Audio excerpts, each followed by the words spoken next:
ये कौन घुसा है?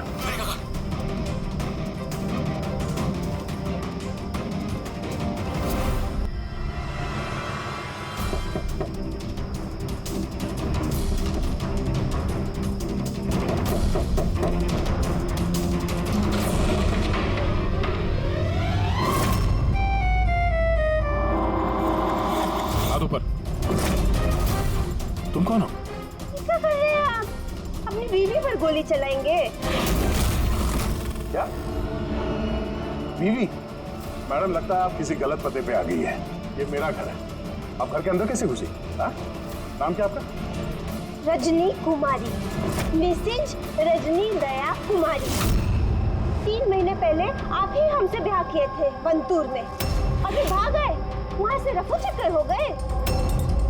वंतूर में? तो कहाँ हम झूठ बोलेंगे?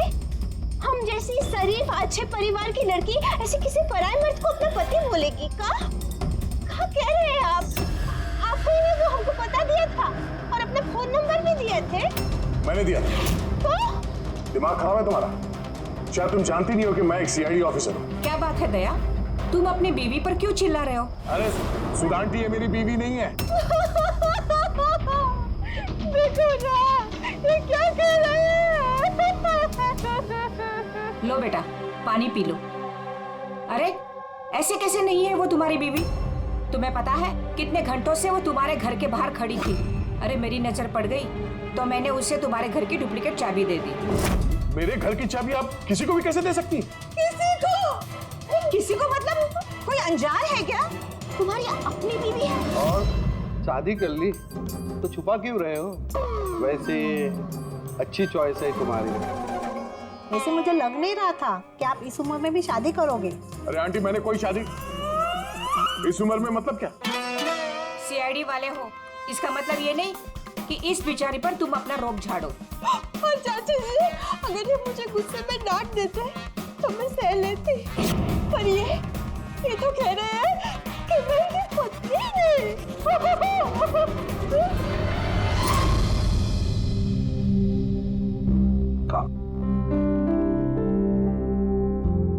शाबाश, गुड गर्ल।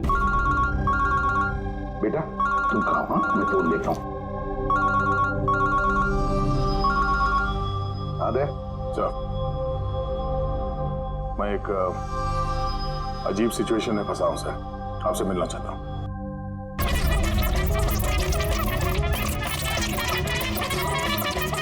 ये मंगलसूत्र की कसम खा के कहते हैं हम आपके अर्धांगिनी है, कोनो अपराधी नहीं। आप हमें यहाँ क्यों लेके आए हैं? धर्मपत्नी, बीवी, घरवाली, अर्धांगिनी, बस यार, ये शब्द सुन सुन के मेरे कान पक गए।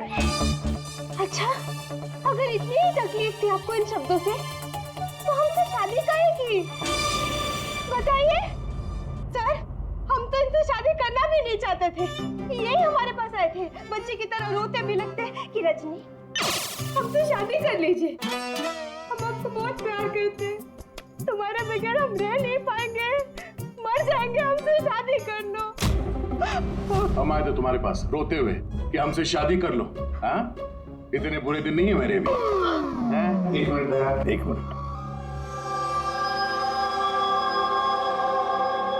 रजनी नाम है तुम्हारा, है ना? तुम्हारे पास सबूत है? कोई सबूत शादी का दया के साथ?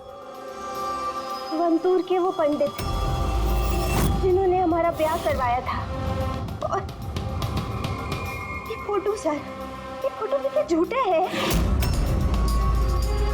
सर, अगर इनके दिल का प्यार हमारे गांव की तालाब की तरह भले ही सूख गया हो, तो इन्हें कह दीजिए कि ये हमको डिवोर्स दे दे, पर ये ना कहे कि हमारी शादी ही नहीं हुई थी। डिवोर्स? जब शादी नहीं हुई तो एक काम करो, वंतूर गांव में फोन लगाओ, वहां पर तुम्हारे पहचान वाले लोग हैं, उन सबसे बात करते हैं। स्पीकर फोन ऑन करो, और हाँ, खास करके उस परिवार के साथ जहाँ पर तुम लोग ठहरे हुए थे। करिए सर, करिए। वो सब आए थे हमारे ब्याह में, हलवा पूरी भी खा के गए थे। हलवा पूरी? हाँ।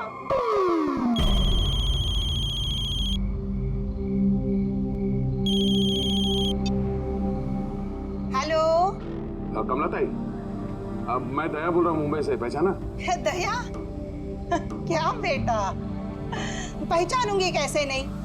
और आज मेरी याद कैसे आई? रजनी ठीक से घर पहुंची कि नहीं? उसे तेरा घर ढूंढने में कोई दिक्कत तो नहीं हुई? कमला ताई, मकान तो मिल गया, पर हमारे पते हमें नहीं मिले। अरे ये कैसे है? ये हमको भूल गए हैं, ये हमको जानते नहीं है, हमसे कोनो शादी वादी नहीं किए। क्या हो गया दया बेटा? रजनी से कोई गलती तो नहीं हो गई? शिरडे बोल रहे हैं दया। बंद करो।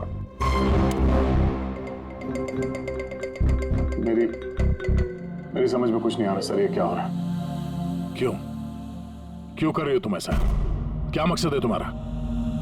बोलो, क्या मकसद है तुम्हारा? सर आपके दोस्त हैं।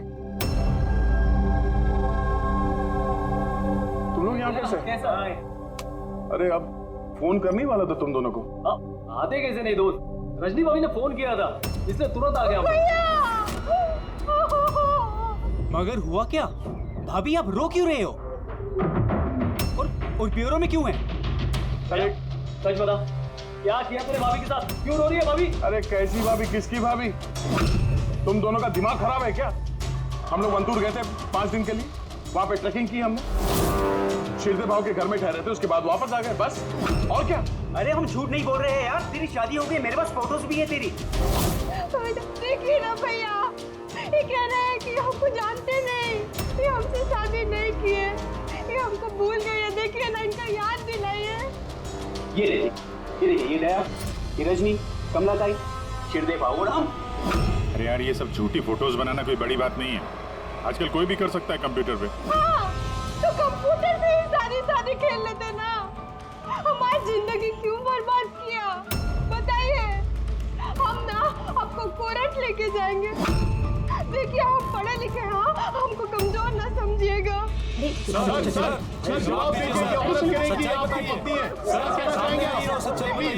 सर जवाब दीजिए, क्या ये बात सच है कि सीनियर इंस्पेक्टर दया अपनी वाइफ के ऊपर अत्याचार कर रहा है? कमाल है, आप लोग बिना सच जाने कुछ भी बोली जा रहे हैं मेरे बारे में।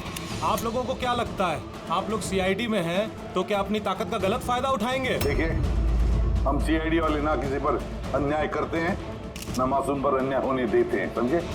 ये मीडिया वाले कहाँ से आ गए यार? पता नहीं यार, लगता है पड़ोसी ने फोन किया होगा। नमस्ते। नमस्ते। मैं सामंत, समाज सेवक। मेरे होते हुए इस देश की नारी को कभी भी कुछ भी नहीं हो सकता। सर मैं हूँ दामिनी, महिलाओं के हक की लड़ाई के लिए मैं एक एनजीओ चलाती हूँ। इस बच्चे को हम उसका हक जरूर दिलवाएंगे sir. Yes sir.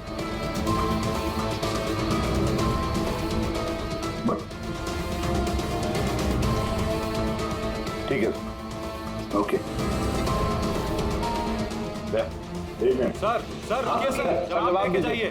Sir, Rajni जी, क्या दया ने आपके ऊपर हाथ नहीं उठाया? बताइए, क्या आपसे दहेज की मांग की गई? जी बस एक जिद्दी है, हमको हमारा पति दिला दीजिए, हमको हमारा दया दिला दीजिए।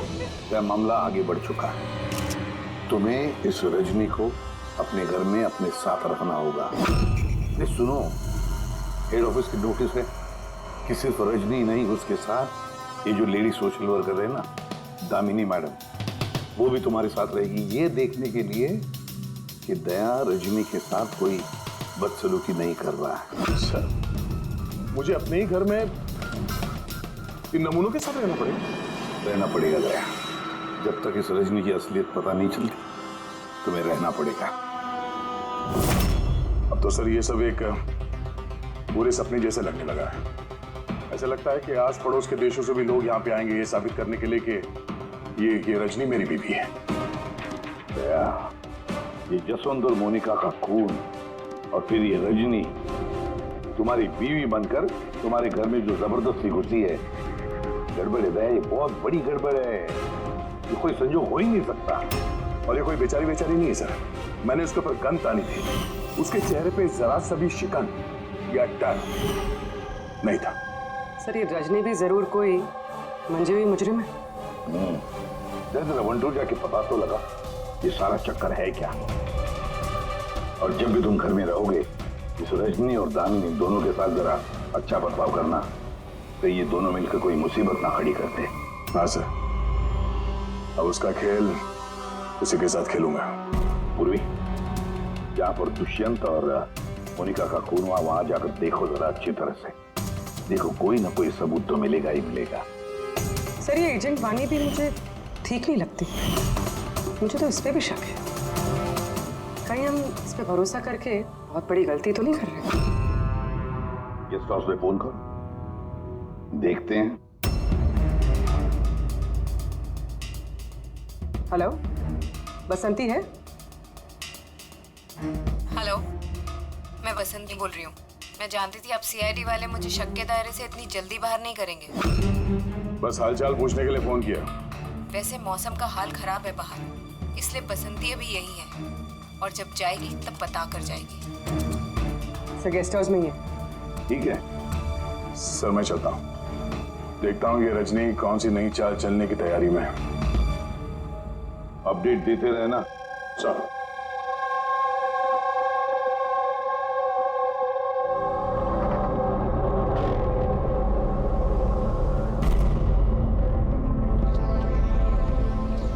अरे निष्का बेटा, तुम सोई नहीं हो अब तक? भूख लगी है? नहीं कुछ नहीं अंकल। नहीं नहीं नहीं, ऐसे ही कैसे? कुछ तो है ना? बताओ। अंकल वो मम्मी ने कहा है कि अगर मुझे उनकी तरह अच्छी जासूस बनना है तो फिर मुझे हमेशा होशियार रहना चाहिए, सोते हुए भी आँख खुली होनी चाहिए। अरे वाह, ऐसे काम होंगे? तो फिर चलो, तुम्हें एक सवाल पूछता हूँ, सही सही जवाब देना। याद करो, जब तुमने वाणी आंटी को फोन किया था तो उससे पहले क्या हुआ था? मैं बाहर खेल रही थी। खेलते वक्त मेरे कपड़े गंदे हो गए तो फिर मैं अपने कमरे में अपने कपड़े बदलने गई। बदल के मैं वापस खेलने लगी। तब अचानक बहुत तेज आवाज आई। अरे बाप रे! फिर? दुष्यंत अंकल ने कहा था कि अगर ऐसा कभी भी हो तो फिर बाहर वाली दुकान पर जाके वानी आंटी को कॉल कर देना और जब तक वो नहीं आई वहीं पर रुकना।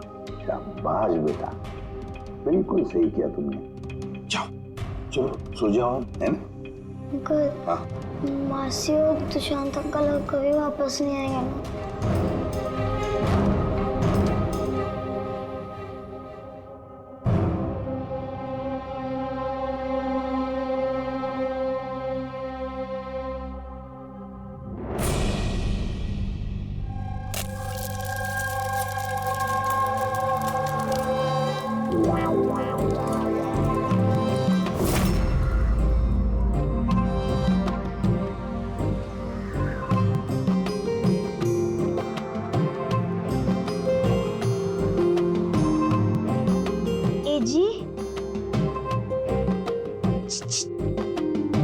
पति परमेश्वर,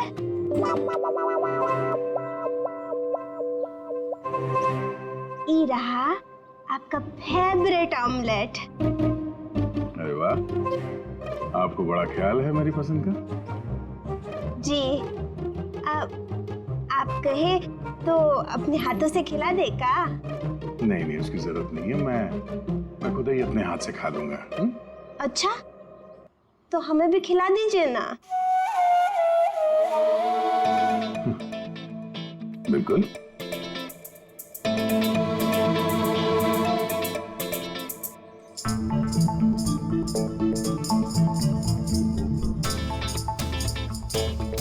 कैसा लगा? बहुत है। वैसे आज आप इतने प्यार से बात कर रहे हैं जैसे हमारे शादी के दिन किए थे, तो बहुत ही अच्छा लगा हमें। क्या मैं आपके घर अपना रेडियो सुन सकती हूँ? थोड़ा पुराना है, खटखट करता है, लेकिन मुझे बहुत पसंद है। हाँ, खटखट करता है आपकी तरह है? क्या कहा? नहीं, आप रेडियो सुन सकती है बिंदास। वैसे मैं आज शहर से बाहर जा रहा हूँ एक केस के सिलसिले में, तो मैं कल ही लौटूंगा। वैसे भी दामिनी जी तो है। ठीक है, मैं चलूं? सुनिए ना। बोलिए ना। जल्दी आइएगा और हमको याद जरूर करना। हाँ, सिर्फ आप ही को याद करूंगा। अब मैं चलता हूँ। हाँ? मैं चलता हूँ नहीं बोलते, मैं आता हूँ। ऐसा बोलते हैं? जी। ठीक है, मैं आता हूँ। हाँ? इंस्पेक्टर युवराज। यस मैडम, ये रही वो रिपोर्ट जो आपने मांगी थी। सिलेंडर ब्लास्ट और शॉर्ट सर्किट के 2 जली हुई लाशें मिली। इसके पहले कि हम कुछ छानबीन कर पाते, ये केस सीआईडी के पास चला गया। घर ब्लास्ट के बाद जैसा था वैसे का वैसा ही है ना? जी हाँ, चल के देखें। चल।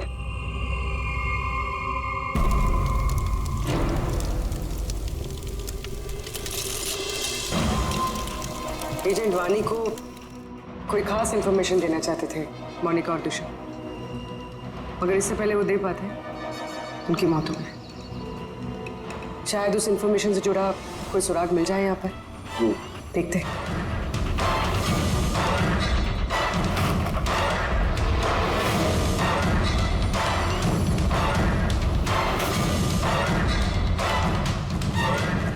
ये क्या? मूवर्स और पैकेट्स के डब्बे यहाँ पर? शायद ये उन लोगों के हो जिन्होंने मोनिका और दुष्यंत पे हमला किया था। हो सकता है।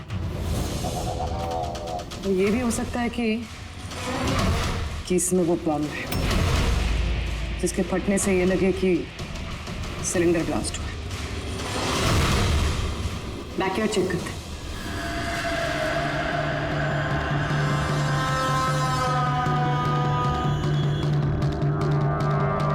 यहाँ तो कुछ खास नहीं दिख रहा है। एक मिनट।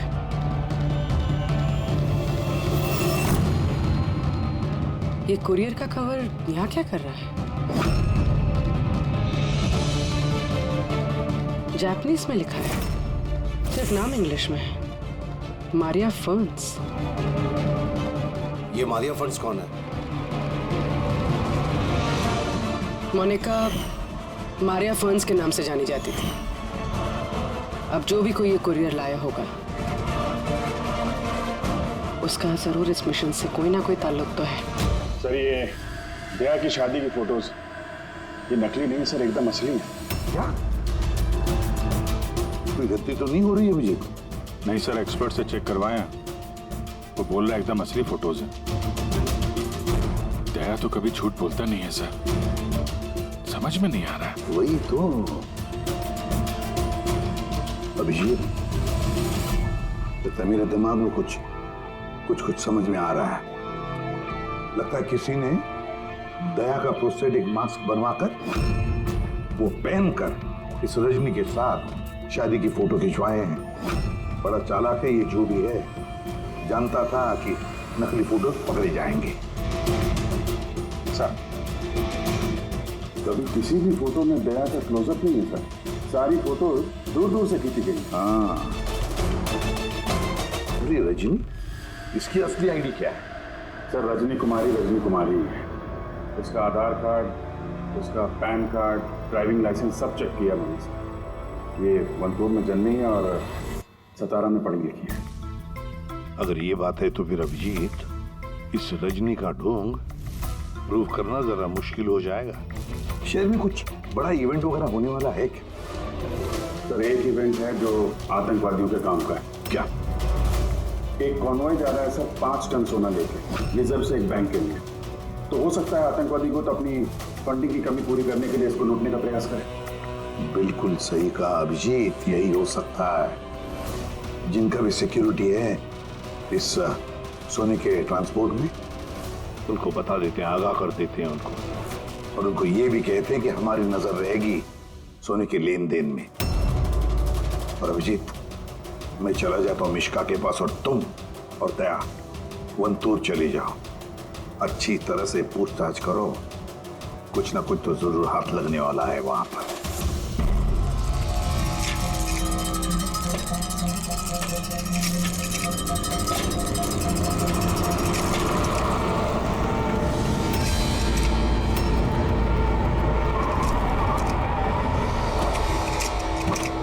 ये है तुम्हारी ससुराल। तुम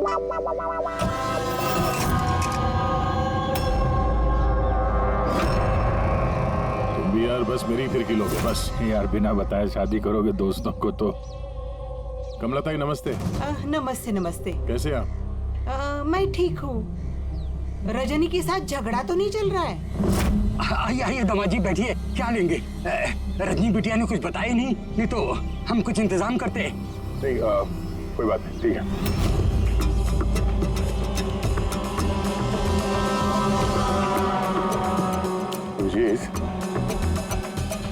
गांव में एकदम सन्नाटा है, बच्चे कहीं दिखाई नहीं दे रहे हैं। पिछली बार तो बहुत चहल पहल थी यहाँ पे।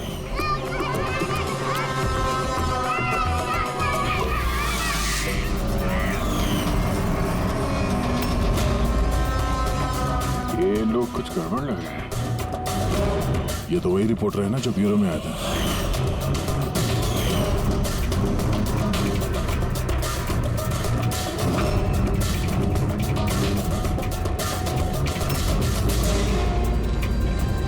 शिरदे बाबू अब ठीक तो है ना यहाँ पे? हाँ, सब ठीक ही तो है। नहीं मतलब हम लोग ऐसे ही हाल चाल जानने आए थे तो। बैठिएगा नहीं? नहीं हम लोग चलते हैं, है ना? जी बार आइए। हाँ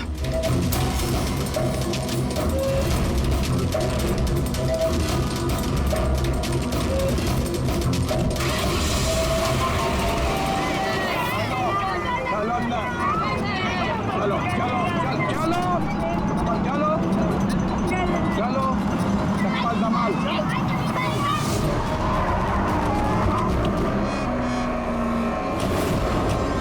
सुनो, एक काम करो, बच्चों को वापस छोड़ के आओ गाँव। सीआईडी जा चुकी है। क्या नहीं है, अभी तो आए हैं। बहुत बड़ी गलती की है।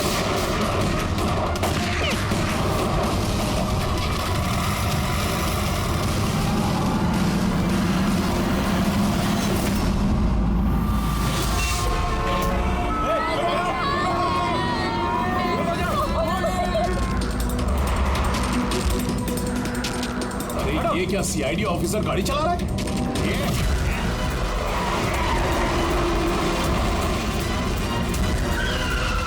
अरे एक और सीआईडी ऑफिसर हमारा पीछा कर रहा है, इसको गाड़ी रोकने मत देना।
हम लोग अकेले मरेंगे?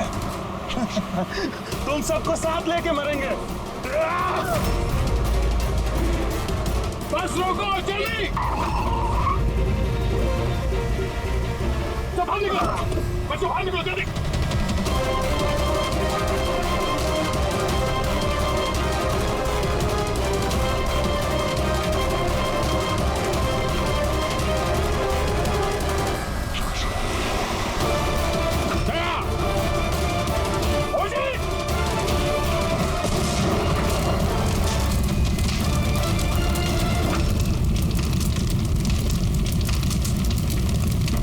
सर यही कुरियर का पैकेट मिला उस क्राइम सीन से।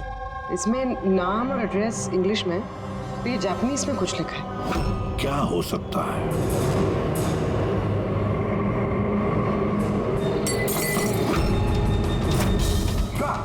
मिशिका? मिशिका? मिशिका? मिशिका? क्या हुआ बेटा? आगे खोलो मिशिका। देखो देखो, बच्चे आ गए, बच्चे आ गए। ये भगवान, तूने हमारी सुन ली। आजा मेरी बच्चे, कैसी है तू? सिर्फ 5 टन सोने के लिए ये लोग सुसाइड बॉम्बर बने घूम रहे हैं और खुद को उड़ा भी लिया। देखते हैं क्रिमिनल डेटाबेस से क्या पता चलता है। इनकी इंफॉर्मेशन तो भेज दी है ना वहां पे, हो ना हो ये सब पूरा। डॉक्टर साहब, अब मिशिका की तबीयत कैसी है? मिशिका के दूध में काफी मात्रा में नींद की दवाई थी। जी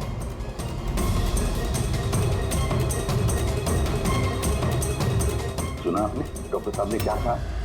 मिष्का के दूध में नींद की दवाई थी। नींद की दवाई कैसे गई दूध में?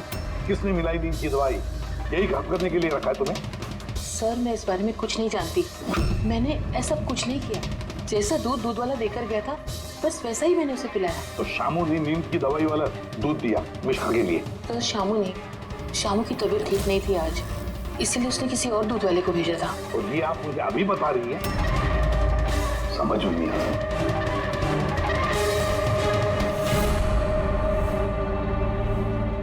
क्यों बेचारी मिष्का की जान के पीछे पड़े ये लोग?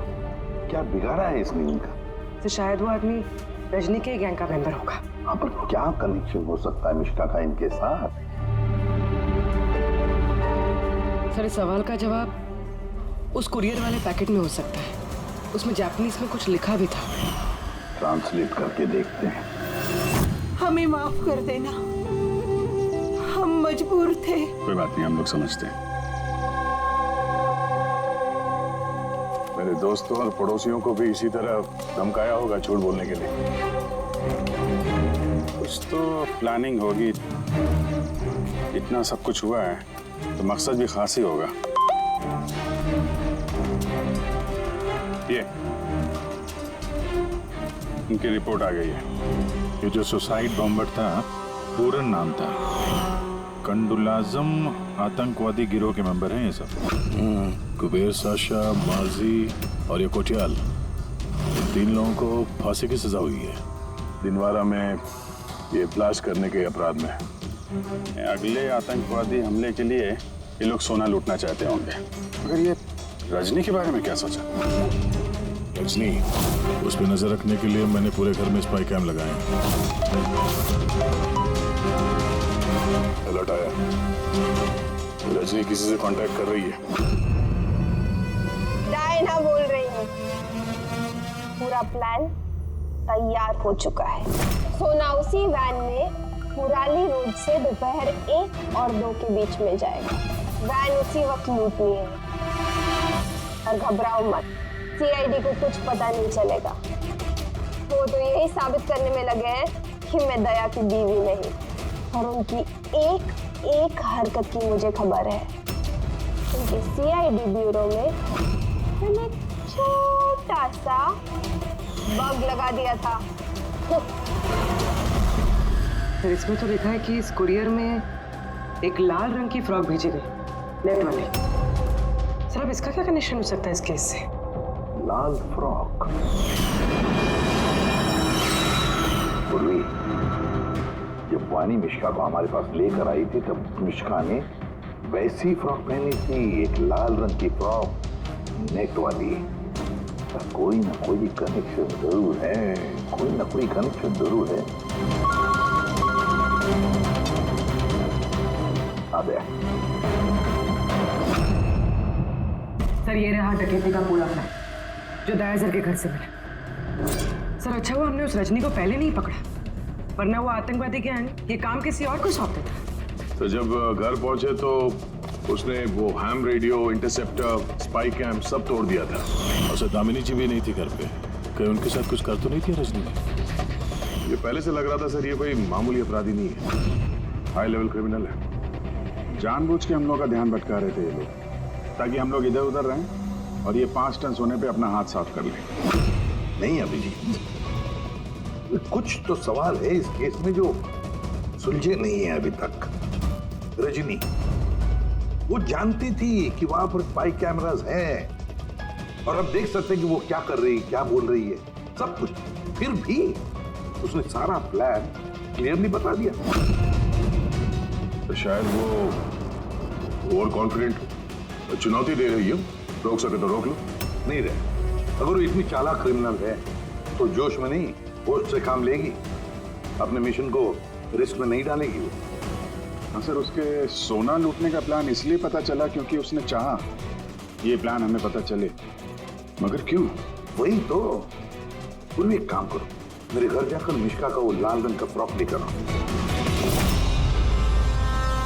ये फ्रॉक वैसे मोनिका के नाम से जापान से आया था।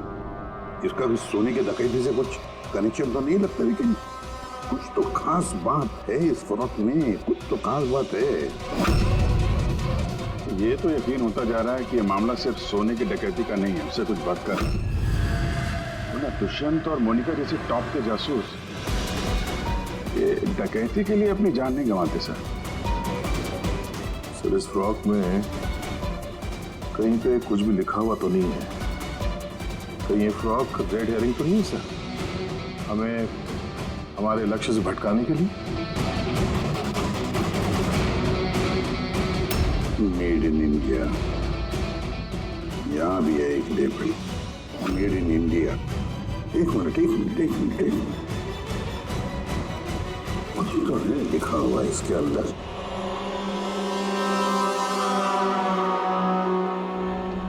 अंदर की तरफ जापानीज में लिखा है और बाहर मेड इन इंडिया। क्या हो सकता है ये जापानीज में? इसे ट्रांसलेट करके देखते हैं। पूर्वी सर, देखो जरा, देखो जापानीज में क्या लिखा है, ट्रांसलेट करके बताओ हिंदी में।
बस रुक जाओ।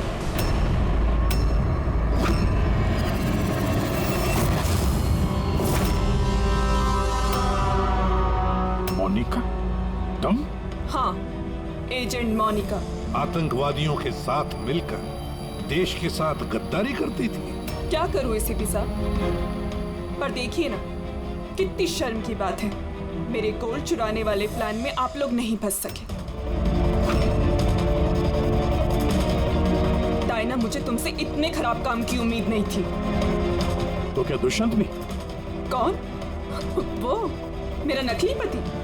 नहीं नहीं, वो असल में मर चुका है। लास्ट से कुछ मिनट पहले ही मुझे एक कॉल आया और मैं घर से बाहर भाग गई। सबूत वगैरह मिटाने में हम लोगों को बहुत महारत हासिल है। टॉप की एजेंट जो टॉप की एजेंट। गलतफहमी है तुम्हारी। मुजरिम चाहे एक आम आदमी हो या फिर टॉप की भी एजेंट हो, हमसे कभी नहीं छुप सकता, ना कभी छूट सकता है। मिश्का के लाल कलर के फ्रॉक से सोने का दिखावा और आतंकवादियों की आजादी। मतलब ये डकैती का प्लान ये सिर्फ दिखावा था? ये लोग आतंकवादियों को आजाद कराना चाहते हैं। और उस फ्रॉक के कारण मैं अपनी जान पे खेल के दया की नकली पत्नी होने का नाटक किया, ताकि मैं देख सकूं कि सीआईडी को मिश्का या वानी से कोई सुराग तो नहीं मिला। पर अफसोस, मैं उतनी कामयाब नहीं हो पाई, नहीं तो ये सब झंझट नहीं होता। झंझट की तो कोई बात अब भी नहीं है। हमें फांसी पे लटकाने चले थे, अब देखो यहाँ से निकलने के बाद मैं तुम लोगों के साथ क्या करता हूँ। करोगे तो तब जब यहाँ से सही सलामत निकलोगे। देवर जी, आप ना बहुत ज्यादा बोलते हैं। चलो वैन के अंदर चलो, चलो। और अगर नहीं चले तो जरा पलट कर देखो पीछे।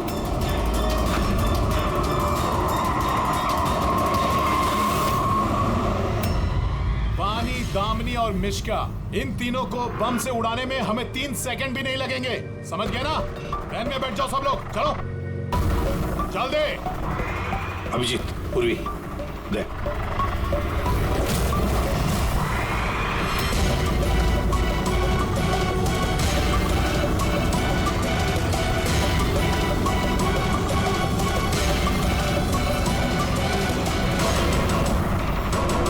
चल चल इधर, खड़ा जा। तुम लोगों को क्या लगा हम लोग यहाँ ऐसे ही है बिना किसी तैयारी के? प्राणेश्वरी आइए, आपके असली ससुराल जाने का वक्त आ गया है। आइए। चलो भाभी, चलो चलो चलो चलो। तुम ठीक हो बेटा? हाँ। इन सबको तो पकड़ लिया, लेकिन असली खिलाड़ी तो अभी भी हमसे छुप कर बैठा है कहीं। उसको भी पकड़ लेंगे सर। अभी ये मिश्का का क्या करना है? सर एक ऑर्फनेज में मैं कुछ लोगों को जानता हूँ। मिश्का के लिए मैं उनसे बात कर सकता हूँ। नहीं, मुझे अंकल के साथ रहना है। अच्छा चलो, कोई बात नहीं, हम तुम्हें हमारे साथ रखेंगे, ठीक है? चलो।